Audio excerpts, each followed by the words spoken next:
Hey everybody, welcome back to the channel. We have a new video that just came out today by Palantir and Lilium. Now, Lilium is a really interesting Palantir SPAC investment. The SPAC investments were the investments that have not been going so well for Palantir, but these are basically the companies that Palantir put some money into, got a bit of equity, and they're building their entire platforms or their entire startups on Foundry's platform. So they've invested in companies like Wejo and Cellularity and Sarcos Robotics, and all these companies do a lot of different things. I don't expect all these companies to be the next $100 billion companies, but if you get one or two really good ones out of the 14, 15 they invested in and they end up doing really well, it signals to the market that they built their entire businesses on top of Foundry, which is really good.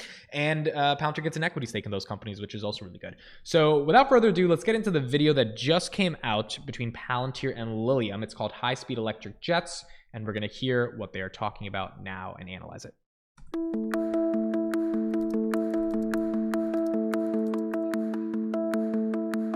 At Lilium, we are building radically better ways of moving. This is enabled by our electrical vertical takeoff and landing jet that will enable people to move faster on a regional scale in an affordable way and in a sustainable way.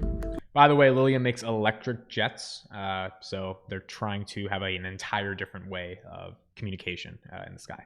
We want our software to power up technology partners with bold visions. Lilium's commitment to zero operating emissions is accelerating the decarbonization of air travel, and we're mobilizing the power of our software to help them do that.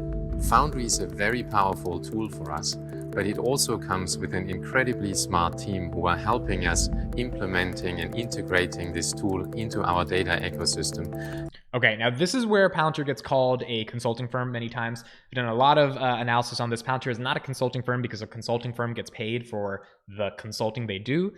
Most consulting firms do not have 80% gross margins because you're getting paid for the dollars you make per hour. Palantir does consultations with their software that has 81% gross margins that they sell to clients. So just because it's not an out-of-the-box software that anyone can't load up into their data ecosystem and begin running on day one, doesn't mean the company itself is a consulting firm. It means that the company is offering a software that another company, a client, is paying for.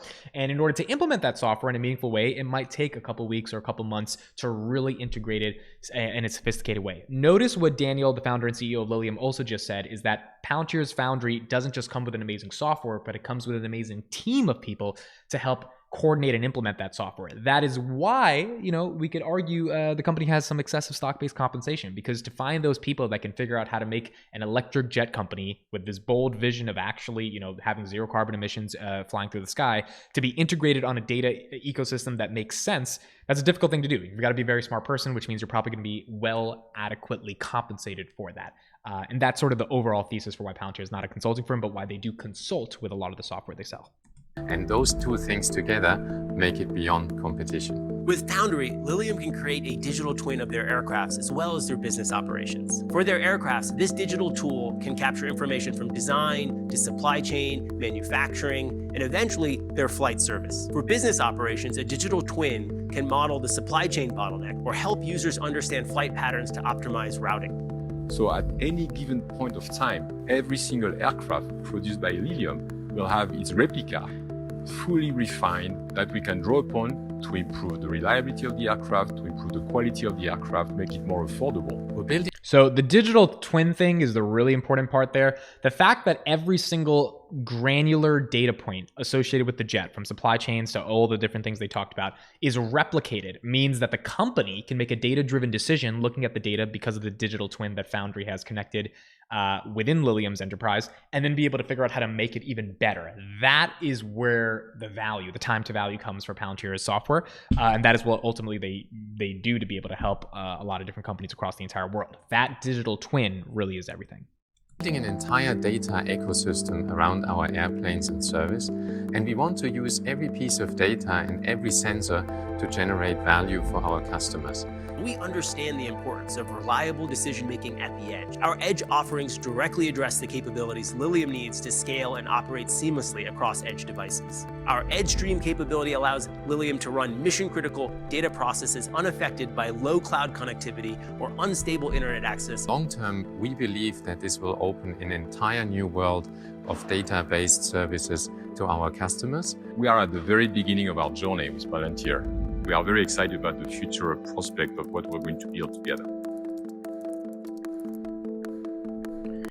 Okay, pretty cool stuff. I'm not gonna lie, man. As a shareholder, that gets me excited just to see these types of partnerships. Is it gonna break the stock? Is it gonna be everything's amazing? Is it gonna mean, you know, Palantir's going to the moon? Obviously not, but just understanding a bit more about some of the portfolio companies in terms of the SPAC investments and how they're utilizing Palantir and why they're excited to work with them is important. The last thing that he said was that they're just in the beginning of their data journey, and the types of services they can offer. You would imagine like an electric jet company that has a vast trove of specialized and understandable data given their Palantir Foundry partnership. How could they use that data to offer even better services to different clients that potentially buy their jets or that utilize their jets or license their jets or whatever it may be? How could they make the jets so profoundly better that it just beats away the competition because the data they have pinpointing how to make the jets even stronger, better, more efficient, faster, effective, etc., is just better than everything else? This is where I think that the true value proposition comes from Palantir. Now, yes, can they sell this software? Can they get it into more electric jets manufactured? I get it. That's the concern.